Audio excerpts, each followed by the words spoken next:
தமிழ் சினிமாவோட super star ஆக்டர்ஸில் ஒருத்தர் விஜய். அவர் தன்னோட ஃபிலிம் கரியரை 32 வருஷம் கம்ப்ளீட் பண்ணி 33rd இயரில் வந்து என்ட்ராயிருக்காரு. இது வரைக்கும் அவர் வந்து ஒரு 68 படங்கள் பண்ணி வெளியாகிருக்கு. 69வது படமான ஜனநாயகன் வெளியாகிறதுக்காக வெயிட் பண்ணிகிட்ருக்கு. மேபி சென்சார் இஷ்யூஸ்லாம் முடிஞ்சு இப்போயும் ரிலீஸ் ஆகலாம், ஆர்எல்ஸ் வந்து தமிழ் புத்தாண்டுக்கும் ரிலீஸ் ஆகிடலாம் அப்படிங்கிற மாதிரியான ஒரு சூழலில் தான் இருக்குது. ஸோ அவரோட ஒரு 32 வருஷ கெரியரில் அவர் பண்ண படங்களில் நமக்கு பிடிச்ச ஒரு 10 படங்கள் என்ன அப்படிங்கிறத இந்த வீடியோவில் பார்க்கலாம்.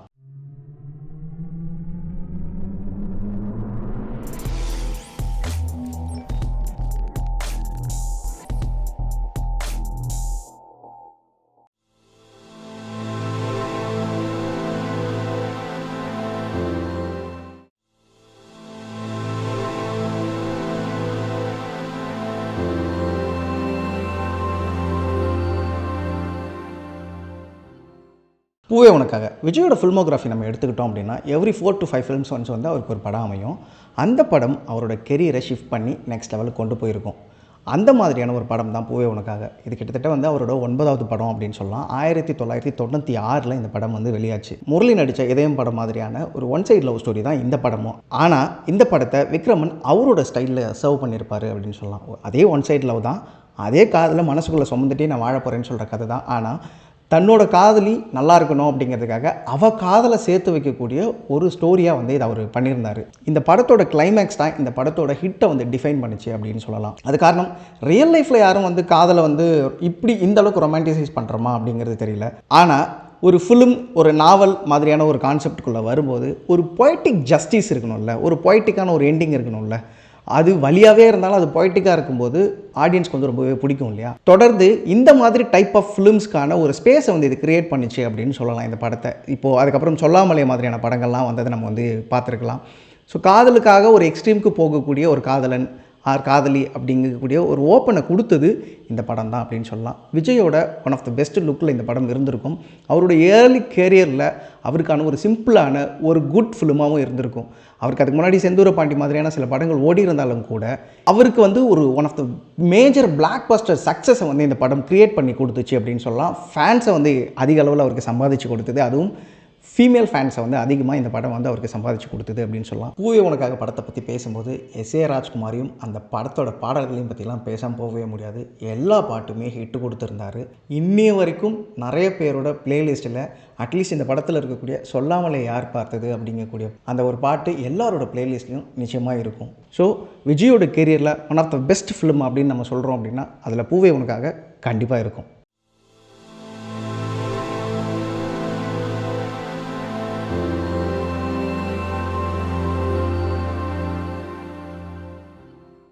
கண்ணுக்குள் நிலவு டைரக்டர் ஃபாசில், விஜய், ஷாலினி இவங்க எல்லாரும் இணைஞ்சு ஏற்கனவே காதலுக்கு மரியாதைன்னு ஒரு பிளாக் பஸ்டர் ஹிட்டு கொடுத்துருந்தாங்க. அதுக்கப்புறம் இதே டீம் இணைஞ்சு பண்ண படம் தான் கண்ணுக்குள் நிலவு.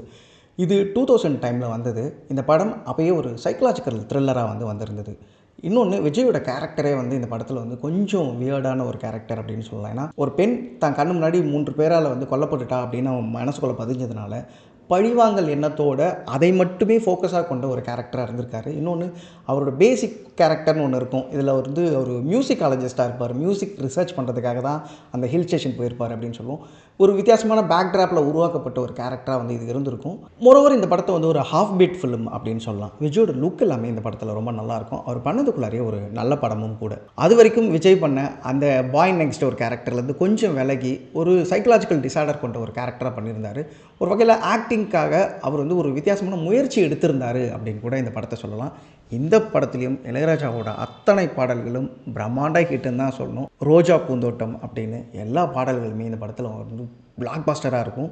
இளையராஜாவோட பேக்ரவுண்ட் ஸ்கோருமே இந்த படத்தில் வந்து ரொம்பவே நல்லாயிருக்கும். இந்த படம் வந்து ஒரு மேஜரான ஒரு பாக்ஸ் ஆஃபீஸ் சக்ஸஸ் இல்லைனாலும் கூட ஒரு ஆவரேஜ் ஃபிலிமாக இருந்திருக்கு. ஆனால் விஜய் தான் பண்ண படங்களில் ஒரு 10 படங்கள் நம்ம எடுத்துக்கலாமே, ஒரு வித்தியாசமான கேரக்டர்ஸ் பண்ண படம் அப்படின்னு, அதில் கண்டிப்பாக இந்த படம் வந்து இடம் பிடிச்சிருக்கும்.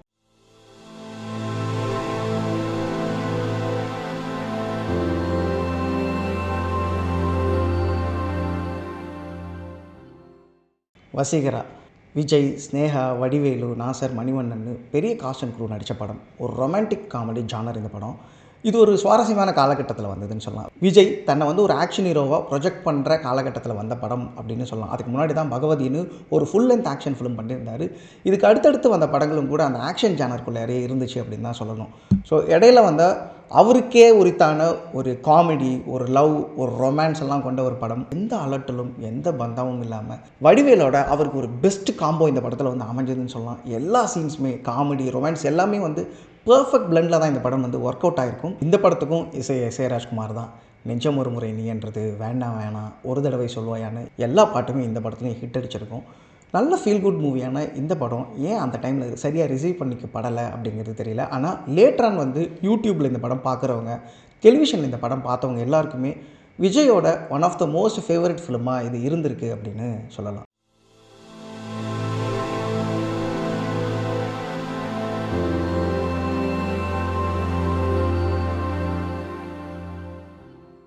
போக்கிரி தெலுங்கில் மெகா பிளாக் பஸ்டர் ஹிட் அடித்த போக்கிரிங்கிற படத்தோட ரீமேக் தான் இந்த படம்.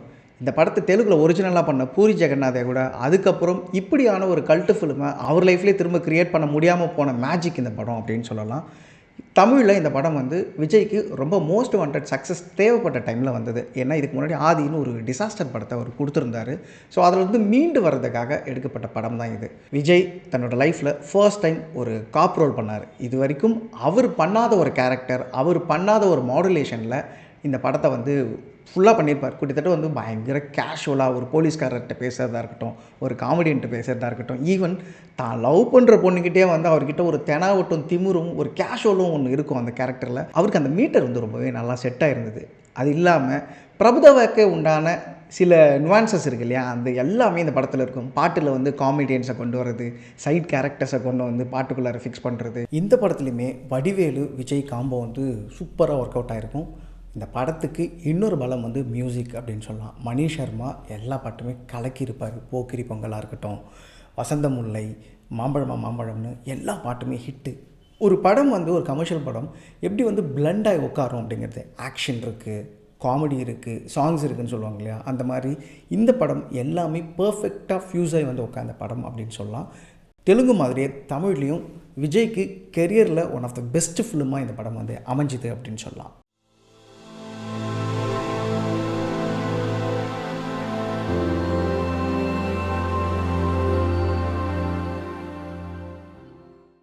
திருப்பாச்சி மாதிரி ஒரு அல்ட்ரா கமர்ஷியல் ஃபிலிம் கொடுத்ததுக்கப்புறமா திரும்ப ஒரு ராம்காம் ஃபிலிம் பண்ணணும்னு ஆசைப்பட்டு விஜய் பண்ண படம் தான் சச்சின்.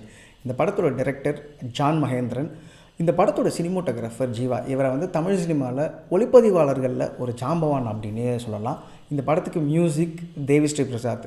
இந்த படத்துக்கான எலிவேஷன் கொடுக்குற ஆர்எல்ஸ் இந்த படத்துக்கான வேல்யூ ஆட் பண்ணுற மியூசிக் வந்து அவர் கொடுத்துருந்தாரு அப்படின்னு சொல்லலாம். இந்த படத்தில் வந்த எல்லா பாடல்களுமே ஹிட்டும் கூட. இந்த படம் ஒரு ப்ரீஸியான ஒரு ஃபீல் குட்டான ஒரு லவ் ஃபிலிம் தான். ரெண்டு கேரக்டர்ஸ்க்கு நடுவில் இருக்கக்கூடிய, அதாச்சும் லீடில் இருக்கக்கூடிய ஹீரோ அண்ட் ஹீரோயின் நடுவில் இருக்கக்கூடிய ஈகோ கிளாஷ் எங்கே போய் முடியுது, அவங்க ரெண்டு பேரும் ஒன்று சேர்ந்தாங்களா இல்லையான்னு சொல்கிறது தான் இந்த கதை. இந்த கதைக்குள்ளார எப்படி ஹீரோ ஹீரோயின் காமெடியன்லாம் இருக்காங்களோ அந்த மாதிரி ஒரு புகையும் வந்து ஒரு கேரக்டராகவே இந்த படத்தில் வந்து போகும். ஊட்டிங்கிறதுனால மிஸ்ட்டை காட்டுறதுக்காக, ப்ரீஸியாக இருக்கணுன்றது காட்டுறதுக்காக கொஞ்சம் ஓவர் டோஸாகவே போயிருப்பாங்க. இந்த படம் இந்த விஷயத்தில் கொஞ்சம் விமர்சனமும் பண்ணப்பட்டது அப்படின்னு கூட நம்ம சொல்லலாம்.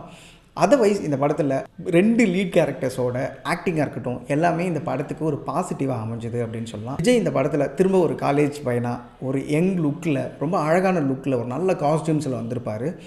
எந்த ஈகோவும் இல்லாமல் ஒரு ஹீரோ நான் அவரெல்லாம் ஆக்ஷன் படம்லாம் தொடர்ந்து பண்ணிகிட்ருக்கேன் அப்படிங்கிறதெல்லாம் கழட்டி வச்சுட்டு ரொம்ப கேஷுவலாக ஒரு படம் பண்ணியிருப்பார். வடிவேலோட அவர் இந்த படத்தில் அட்டகாசம் பண்ணியிருப்பார் அப்படின்னே சொல்லலாம். இந்த படமும் தியேட்டரில் ரிலீஸ் ஆகும்போது ஒரு மாதிரி மிக்ஸ்டான ஒரு ரெஸ்பான்ஸ் தான் கிடைச்சிது.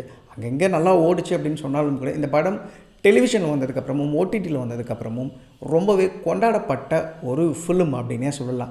விஜயோட கெரியரோட ஸ்டார்டிங்கில் அவருக்கு எப்படி ரொமான்டிக் ஜானர் ஃபிலிம்ஸ் வந்து நிறைய கை கொடுத்துச்சோ, செகண்ட் ஆஃப் த கெரியரில் அவருக்கு நிறைய ஆக்ஷன் படங்கள் தான் ஒர்க் அவுட் ஆகிருக்கு. சச்சின் மாதிரியான படங்கள் அதுக்கு நம்ம ஒரு எக்ஸாம்பிளாக சொல்லலாம். அது வந்து சரியாக போய் ஆடியன்ஸை சேரலையோ, இல்லை ஆடியன்ஸ் வந்து இந்த மாதிரியான ஃபிலிம்ஸ் வந்து அவர்கிட்ட எதிர்பார்க்கலையோ, அவர் தொடர்ந்து ஆக்ஷன் பண்ணணும்னு விரும்புகிறாங்களோங்கிற மாதிரியான ஒரு எண்ணத்தை வந்து இந்த படம் கிரியேட் பண்ணிச்சு அப்படின்னு சொல்லலாம்.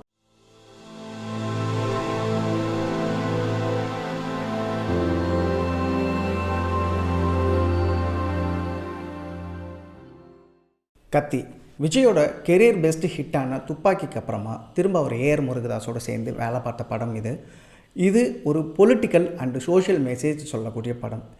இதுக்கு முன்னாடியும் விஜய் வந்து தமிழன் மாதிரி பொலிட்டிக்கல் அண்டு சோஷியல் மெசேஜ் சொல்லக்கூடிய படத்தில் நடிச்சிருந்தாலும் இந்த படம் இன்னும் ஒரு பெஸ்ட்டான அவுட்புட்டோடு இருந்தது அப்படின்னு சொல்லலாம். கிட்டத்தட்ட இது அவரோட first good and best political message கொண்ட படம் அப்படின்னும் இந்த படத்தை நம்ம வந்து டிஃபைன் பண்ண முடியும். இந்த படத்தில் துப்பாக்கிக்கு அப்புறமா அவருக்கு ஒரு நல்ல பெர்ஃபார்மன்ஸ் கொடுக்கறதுக்கான 2 கேரக்டர்ஸ் அமைஞ்சது. ஒன்று வந்து யங்காக இருக்கும், இன்னொன்று வந்து ஒரு 40+ இருக்க மாதிரியான ஒரு கேரக்டர். முதல் முறையாக விஜய் வந்து அந்த கேரக்டருக்காக தான் தன்னோட கிரே ஹேரோட வந்து நடிச்சிருப்பார் அப்படின்னு சொல்லலாம். ஒரு ஆக்டர் வந்து தன்னை ப்ரெசென்ட் பண்ணிக்கும் போது வந்து தன்னோட லுக்கில் வந்து கவனம் இருக்கு இல்லையா, அதை கடந்து இந்த படத்துக்கு அந்த கேரக்டருக்கு என்ன தேவையோ அதை செய்யணுங்கிற ஜஸ்டிஃபிகேஷனை வந்து அதில் கொடுத்துருப்பாரு அப்படின்னு சொல்லலாம். இந்த படத்துக்கு மியூசிக் வந்து அனிருத், எல்லா பாட்டுமே அவருமே ஹிட்டு கொடுத்துருந்தார். விஜயோட படங்கள் நம்ம தொடர்ந்து பார்த்துக்கிட்டே வந்தோம்னா அவரோட ஆரம்ப காலகட்ட படங்கள் இருந்து இன்னைய வரைக்குமே அவருக்குன்னு பாடல்கள் எல்லாமே ரொம்ப சூப்பராகவே அமைதுன்னு சொல்லலாம். அதில் இந்த படமும் எந்த விதிவிலக்கும் கிடையாது. ஒரு அல்ட்ரா கமர்ஷியல் சோஷியல் மெசேஜ் கொண்ட இந்த ஒரு படம் வந்து அவரோட கெரியரில் ஒரு நல்ல திருப்பு முனையாக அமைஞ்சதுன்னு சொல்லலாம். அவரோட பொலிட்டிக்கல் லைஃப் இருக்கு இல்லையா, அது இந்த படத்துலேருந்து கொஞ்சம் கொஞ்சம் டிஃபைன் ஆகி வந்ததாக கூட நான் பார்க்குறேன். துப்பாக்கிக்கு அப்புறமா விஜய் ரசிகர்களை மட்டும் இல்லாமல் எல்லா தரப்பு ஆடியன்ஸையும் வந்து சாட்டிஸ்ஃபை பண்ண படங்களில் இந்த கத்தி ரொம்ப முக்கியமான ஒரு இடத்துல இருக்குதுன்னு சொல்லலாம். நிறைய பேர் திரும்ப ரீவாட்ச் பண்ண ஃபிலிமும் கூட இது. அவரோட கெரியரில் கத்தி ரொம்ப பிரதானமான படம் அப்படிங்கிறதுல எந்த டவுட்டுமே நமக்கு இருக்காது.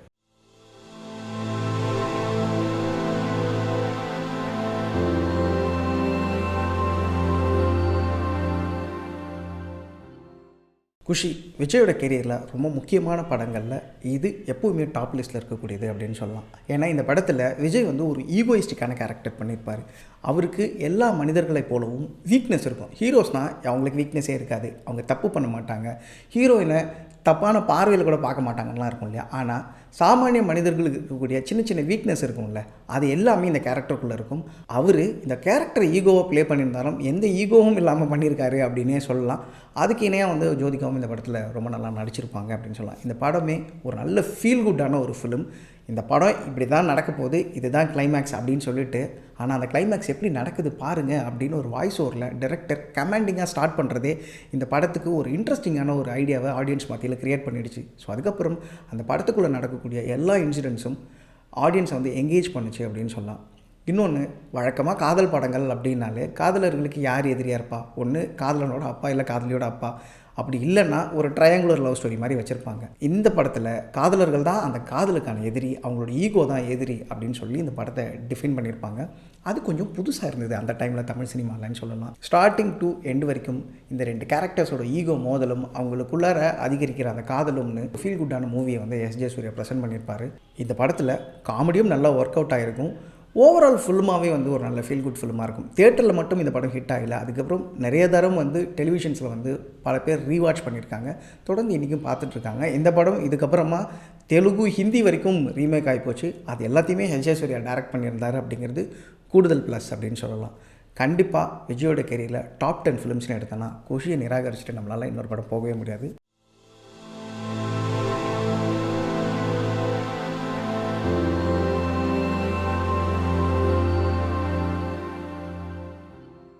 மாஸ்டர் இந்த படம் வந்து 2 வகையில் ஒரு பெஸ்ட் படம் அப்படின்னு சொல்லலாம்.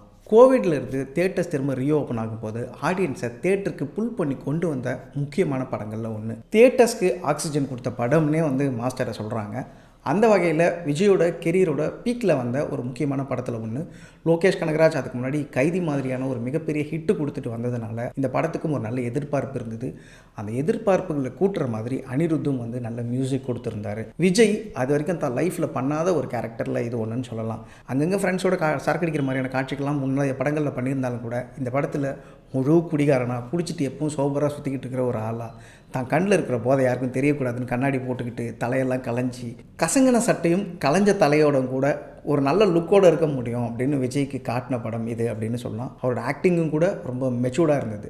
இந்த படத்தோட இன்னொரு பெரிய ப்ளஸ் பாயிண்ட் அப்படிங்கிறது விஜய் சேதுபதி. அவருக்கு ஒரு நல்ல பேக்கிங் ஸ்டோரி இருக்கும். அவர் அந்த வில்லன் கேரக்டரை புல் ஆஃப் பண்ண விதத்தில் இந்த படத்துக்கு ஒரு டபுள் பாசிட்டிவான எனர்ஜி கிடச்சிது அப்படின்னு சொல்லலாம். ஒரு பரபரன்னு போகக்கூடிய ஆக்ஷன் என்டர்டெய்னர் அண்ட் ஒரு ஹாஃப் பீட் ஃபிலிம் இது அப்படின்னு சொல்லலாம். இன்னும் ரொம்ப கூர்ந்து வந்து கவனித்தோம் அப்படின்னா இந்த படத்தில் விஜய் கேரக்டருக்குன்னு ஒரு ப்ராப்பரான பேக்கிங் ஸ்டோரி சொல்லப்பட்டிருக்காரு. அவர் ஏன் இப்படி இருக்காரு அப்படிங்கிறதுக்கு.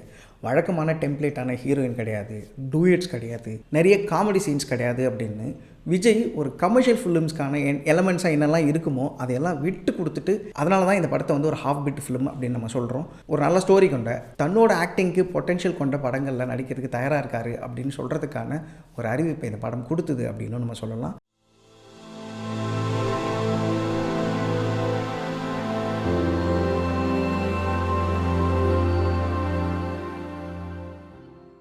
கில்லி விஜயோட ஃபில்மோகிராஃபிலே கில்லிக்கு முன்னாடி கில்லிக்கு அப்புறம் அப்படின்னு பிரிச்சிடலாம். அந்த அளவுக்கு அவரோட லைஃப்பில் ஒரு பெரிய டேர்னிங் பாயிண்ட்டை க்ரியேட் பண்ண படம் அப்படின்னு கில்லியே சொல்லலாம்.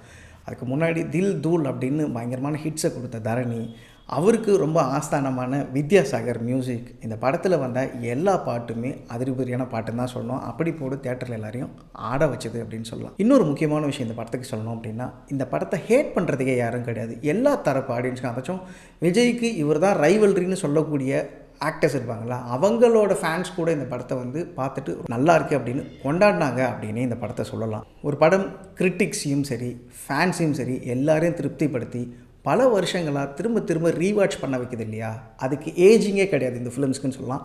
அந்த மாதிரி ஏஜிங் இல்லாத ஒரு ஃபிலிமாக வந்து நம்ம கில்லியை சொல்லலாம்னு சொல்லலாம். இந்த படத்துக்குள்ளார ஆக்ஷன் இருக்குது, கொஞ்சம் ஸ்போர்ட்ஸ் இருக்குது, நிறைய சென்டிமெண்ட் இருக்குது, லவ் இருக்குது, காமெடி இருக்குது, எல்லாத்தையும் பிளண்ட் பண்ண ஒரு பர்ஃபெக்ட் கமர்ஷியல் என்டர்டெய்னர் அப்படின்னு சொல்லலாம். விஜயோட கெரியர்லேயே one of the best complete entertainer film அப்படின்னும் இந்த படத்தை வந்து நம்மளால் சொல்லிட முடியும்.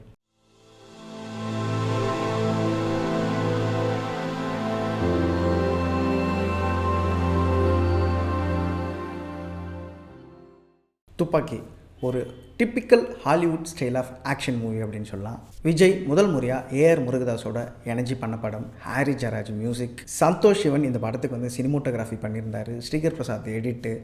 இப்படி இந்த படத்துக்கு பாசிட்டிவ்ஸ் வந்து ஏராளம்னு சொல்லலாம். ஆனால் எல்லாத்த விட ரொம்ப முக்கியமானது இந்த படத்தோட ஸ்க்ரீன் ப்ளே. இந்த படத்தோட ஸ்க்ரீன் ப்ளேவை டேரெக்டாக எடுத்து அனாலிசிஸ் பண்ணோம்னா, ஒரு ஹாலிவுட்டில் இருக்கக்கூடிய ஒரு ஹீரோ அவன் எல்லாத்துலேயுமே பிரெயினியாக இருப்பான், ப்ரில்லியண்ட்டாக இருப்பான்.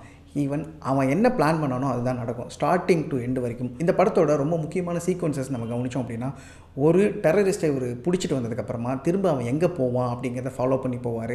அவனுக்கு முன்னாடியே அவர் போய் அந்த இடத்துல நின்று அவனை திரும்ப பிடிச்சிட்டு வருவார் அப்படிங்கிற மாதிரியும், கிளைமேக்ஸில் வில்லனோட சண்டை போட்டதுக்கு அப்புறமா அந்த கப்பல் வெடிக்க போகுதுங்கிற வரைக்கும் எல்லாத்தையுமே அவர் பிளான் பண்ணி வச்சுருப்பார். இந்த படத்தோட இன்டர்வல் பிளாக் வந்து தமிழ் சினிமாவில் one of the best interval பிளாக்னு சொல்லலாம்.